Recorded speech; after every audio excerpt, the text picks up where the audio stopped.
আসসালামু আলাইকুম সবাইকে ঈদ মোবারক। ঈদের দিনের একটি ব্লগ নিয়ে অনেকদিন পর আপনাদের মাঝে হাজির হলাম। কেমন আছেন সবাই? আশা করছি সবাই ভালো আছেন। আমরা সবাই মিলে চলে যাচ্ছি ঈদের দিন বিকালবেলা আমার মায়ের সাথে দেখা করতে। আর রাস্তায় বের হয়ে দেখি সবাই ঘুরতে বের হয়েছে, কেউ ফ্যামিলি নিয়ে, কেউ গার্লফ্রেন্ড নিয়ে, কেউ বন্ধুদের সাথে।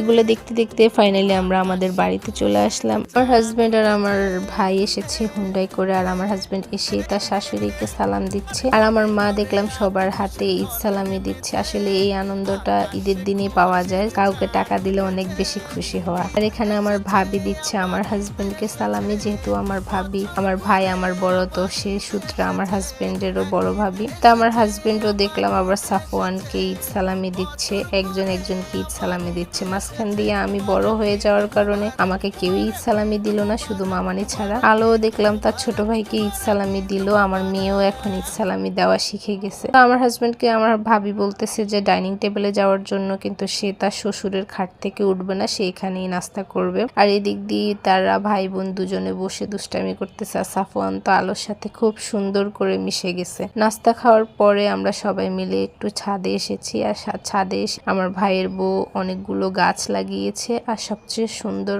হচ্ছে বোম্বাই মরিচ গাছ। আর এই বোম্বাই মরিচ গাছে দেখলাম মাশাআল্লাহ অনেকগুলো মরিচ ধরছে। আমি কয়েকটা বোম্বাই মরিচ ছিঁড়ে নিয়ে নিলাম, কারণ আমার বোম্বাই মরিচ ইদানিং খুবই ভালো লাগতেছে। আর অনেক ঝাল যে মরিচগুলো, ওই মরিচগুলো খেতে ভালো লাগে না, কিন্তু এই মরিচগুলো একটু কম ঝাল। আর এখানে দেখলাম গাঁদা ফুলও লাগিয়েছে, খুবই সুন্দর হয়েছে। তো কি আর করার, ননদরা যেহেতু বাবার বাড়িতে গেলে খালি হাতে আসে না, তাই আমিও আসলাম না। আমিও আমার ভাইয়ের বউর কাছ থেকে একটা বোম্বাই মরিচ গাছ নিয়ে আসলাম, একদম মরিচ ধরা অবস্থায়। আমার ভাবি আমাকে এই গাছটা দিয়ে দিল, যেহেতু আমার বোম্বাই মরিচ অনেক পছন্দ। আমার ঈদের ব্লগটা এই পর্যন্ত। ভালো থাকবেন সবাই, সুস্থ থাকবেন। সবাইকে জানাই ঈদ মোবারক। আল্লাহ হাফিজ সবাইকে।